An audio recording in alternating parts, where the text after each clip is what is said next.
목사님은 중학교 다니실 때부터 그렇게 말씀을 묵상을 열심히 하셨다. 어떤 집회에 갔는데 그 목사님이 어릴 때부터 성경을 탄독하면 그런 이제 훌륭한 사람이 된다고 말씀하셨고 그 프로그램 가운데 그 당시에 그 피어선 신학교에서 고찰도라는 그 성경 통신을 하고 있었는데 제가 목사님께 그러면 목사님 그 성경 통신을 배울 수 있는 그 어떤 그 주소를 저에게 가르쳐 주십시오 해가지고 부탁을 해서 중학교 2학년 때부터 그 고찰도를 통신으로 하고 그것도 이제 그 기한이 정해져 있더라고 1년인데 한 6개월 만에 그것을 다 이제 수료했거든요. 굉장히 열심히 하죠. 아니 그래서 그때 그 큰 사전을 기념품으로 받은 것이 지금도 기억이 생생합니다. 그 이후에 성경 말씀 물론 은퇴한 지금에도 늘 제게 어떤 정해진 성경 예를 들면 몇 페이지에서 몇 페이지 딱 정해져 있거든요. 최소한 그것은 지금도 지키고 있습니다. 아니 근데 중학교 때 그렇게 말씀의 은혜를 받으셨으면 일찍 신학교를 가셨어야지. 신학교는 굉장히 늦게 가셨어요. 근데 거기도 사연이 있습니다. 저는 그렇게 어릴 때부터 신학교 가고 싶었는데 저희 부모님이 그 당시에 대부분의 이 제주 지역의 목사님들이 좀 어려웠었거든요. 그렇죠. 예를 들면 어느 지역에 목사님 봐라. 너무 어렵지 않냐. 저희 형님도 그랬었고 그래서 가려고 할 때마다 저는 그때 상당히 이제 의기소침한 그런 성품이었거든요. 지금은 괜찮습니다만 그래서 가려고 하면 가지 마. 그렇게 해서 세 차례 연기를 했습니다요.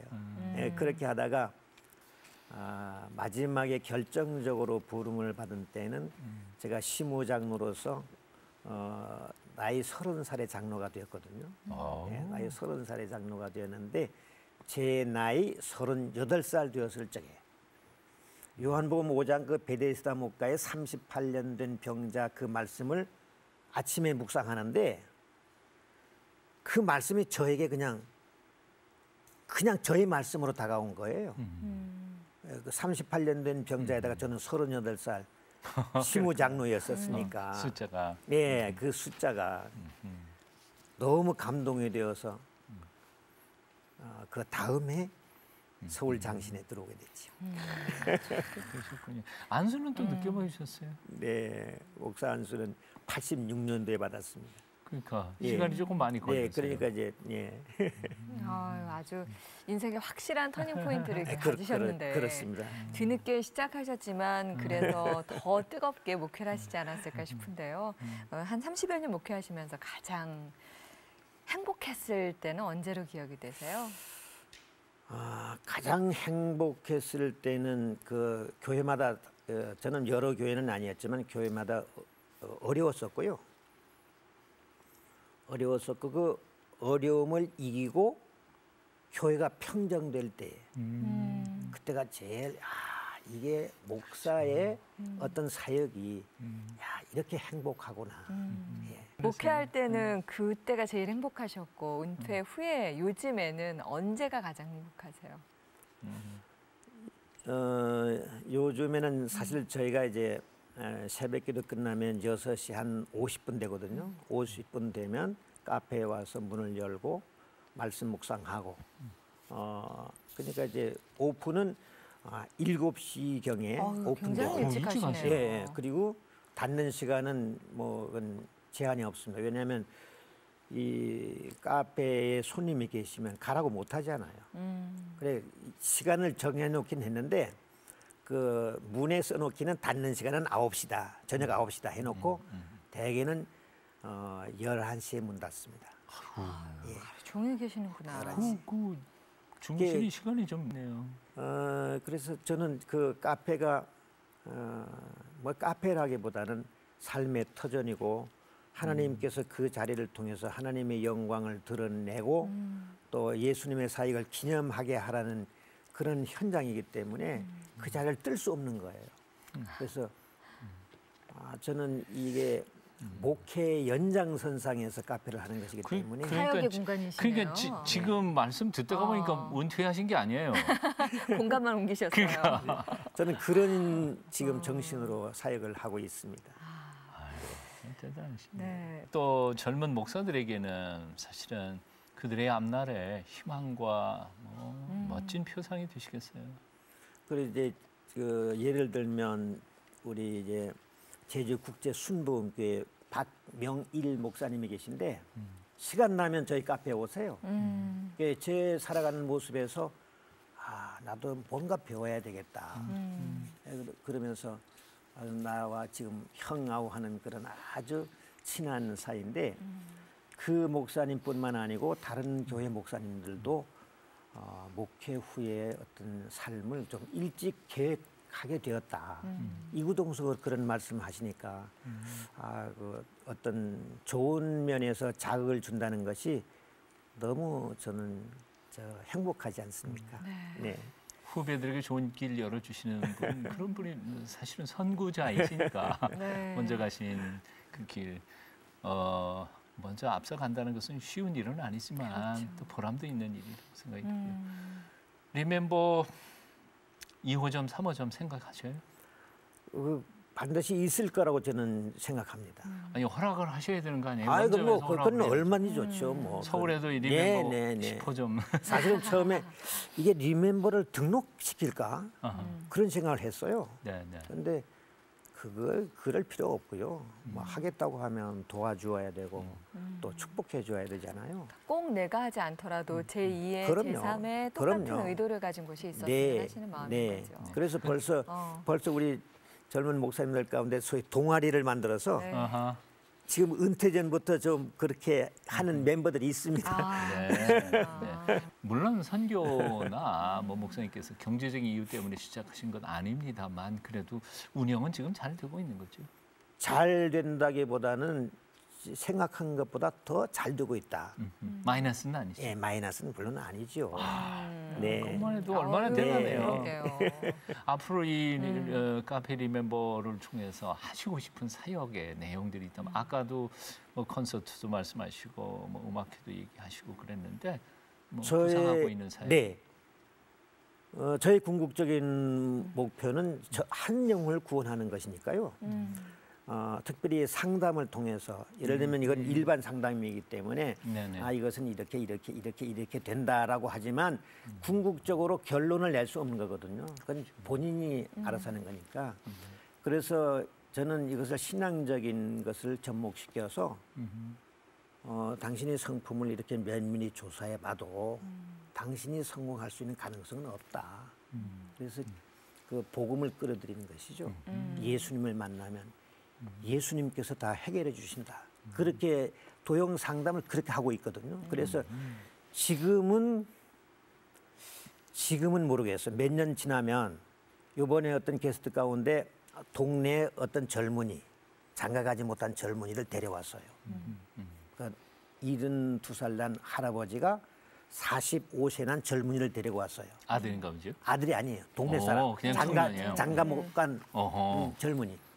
시청 직원인데 그 어르신이 하는 말이 목사님께 자세하게 여쭈어. 너의 집안이 어떠고 너의 지금 형편이 어떠고 자세히 말씀드려. 목사님이 해답을 주실 거야. 그렇게 하는 거예요. 그래서 이제 다음에 만나자. 나랑 만나자. 그래서 이제 우리 법반교회 등록을 하라. 그러면서 이제 그럴 때에 예수님의 복음을 심어주면 언젠가 이거 예수 믿겠구나. 너 법반교회 나와. 우리 교회 나와. 그러면 이제 지금 나오면서 너 인생 문제가 다 해결될 것은 아니지만 장가 갈 수도 있는 것이고 내가 또 중매 설 수도 있는 것이고 그런 가능성이 보이니까 더 신나는 거예요. 그렇죠. 예, 저는 만약에 제가 이제 리멤버 카페를 경영하면서 한 영혼을 구원했다.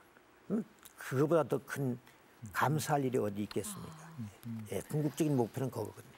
그에게 복음을 전하는 것은 단순한 영혼의 구원뿐만 아니라 그 삶 자체가 비전과 꿈을 꾸기 시작하면 삶 그렇습니다. 자체가 완전히 변화될 거니까 그렇습니다. 인생을 바꿔놓으신 거예요.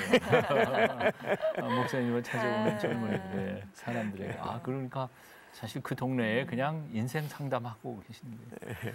복덕방을 하시는 건지 철학관을 하시는 건지 모르지 하여튼 예수님의 이름으로. 은퇴 후에 삶이 두려운 사람들 사실 요즘 그렇거든요. 그렇죠. 벌써 50, 60 넘어가고 난 늙은다면 뭐 하나. 근데다가 요즘은 건강해져서요. 뭐 90, 100씩 사는데 은퇴 후의 삶이 두려운 사람들에게 충고나 혹은 어떤 도움의 말씀 있으시면 좀 해주십시오.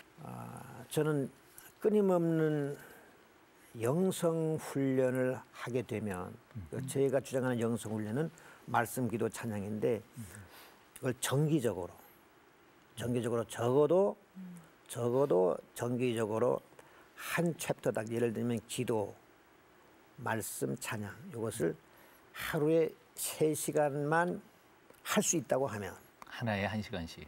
매일 네. 그렇게만 할 수 있다면 하나님께서 모든 것을 책임져 주신다. 건강도 혹 지병을 앓고 있다 할지라도 하나님께서 어루만져 주시기 때문에 온전해진다라는 신앙을 갖고 있습니다. 제가 그러기 때문에 사실 저희 사모는 저보고 뭐 아침 일어나서 새벽 예배 갔다 와서 걷지 않는다고 꾸중하거든요. 저는 목회하기 시작하면서부터 그렇게 걸어본 적이 없어요. 운동을 따로 운동을 안 하셨어요? 뭐 우리가 목회자들이 모여서 할 때는 따로 뭐 간혹 하지만 저는 그렇게 해본 적이 없고요. 운동이 아예 기도와 말씀과 찬양. 그렇게 했기 때문에 하나님께서 책임져 주셨다. 그래서 나이 들수록 좀 시금방진 말일까요? 점점 건강해진다. 그런 확신이 있습니다. 목사님이 모델입니다. 이렇게 증거이고. 네, 그러네요. 대단하세요. 목사님 얘기를 네. 들어보니까 목사님께서 지금까지 하신 것보다 앞으로 하실 일들이 더 더 많아질 것 많아지겠다는 생각이 드는데요. 네, 네. 끝으로 기도 제목하고 앞으로의 계획을 좀 알려주세요. 기도의 제목은 하나님을 그냥 전생에 다 예를 들면 다윗의 시편에 뭐 하루 종일, 온종일, 일평생 하나님을 찬양하는 것이 제 그 마지막 꿈이고요. 그리고 아까도 말씀드린 것처럼 내가 건강해 할 때 시편 150편을 다 찬양곡으로 만드는 것이 저의 꿈입니다. 아멘. 기대하고 또한 우리가 기도 같이 하겠습니다. 네. 감사합니다. 고맙습니다. 네. 예. 참 열정적인 꿈이 있는 목사님, 젊은 네. 목사님을 만났습니다. 네, 네. 기회는 준비하는 사람에게 오는 것 같아요. 목사님께서는 은퇴 앞두고 도형 상담사 자격증, 또 의향사 자격증도 따셨고요. 바리스타 교육도 받으셨습니다. 그렇게 70이 넘어서 카페를 운영하시고 바리스타는 바리스타인데 선교 바리스타가 되셨거든요. 참 너무 행복해 하시니까 보는 저도 행복해지는 그런 시간이었습니다. 그렇습니다. 카페 리멤버 커피의 향기도 진하지만 예수님의 향기도 진한 네. 참 멋진 카페가 아닐까. 머리는 하얘서 분명히 할아버지 목사님인 건 틀림이 없는데 그 마음과 중심은 오히려 젊은 사람들보다 더 큰 꿈과 비전과 할 일로 꽉 차신 에너지가 충만한 목사님을 뵈면서 우리 어떻게 살아가야 할까. 미래에 대해서 두려움 없이 그냥 꿈꾸고 하나님 믿고 그냥 달려가면 될 거 아닐까 그런 생각해봅니다. 네. 여러분도 그런 소망 가지셨을 줄로 믿습니다. 새롭게 하소서 오늘 여기까지입니다. 다음 시간에 또 뵙겠습니다. 시청자 여러분 안녕히 계십시오. 우리 카페를 하면서 특별히 저는 목적은 예수 그리스도의 복음을 증거하는 것이 배후에 리멤버는 예수님께서 마지막 성만찬을 집례하면서 이를 행하여 나를 기념하라라는 그 성경 구절에서 따왔습니다. 저들이 볼 땐 와, 이게 할아버지가 이걸 하다니 그런 것을 보면서 마시기 때문에 다 좋아하세요.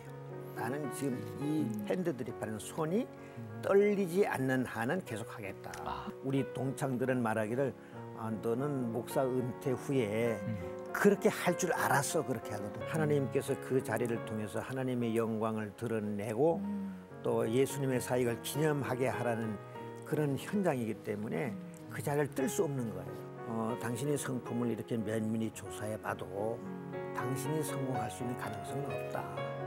그래서 그 복음을 끌어들이는 것이죠. 예수님을 만나면 예수님께서 다 해결해 주신다. 하루 종일, 온종일, 일평생 하나님을 찬양하는 것이 제 그 마지막 꿈이고요.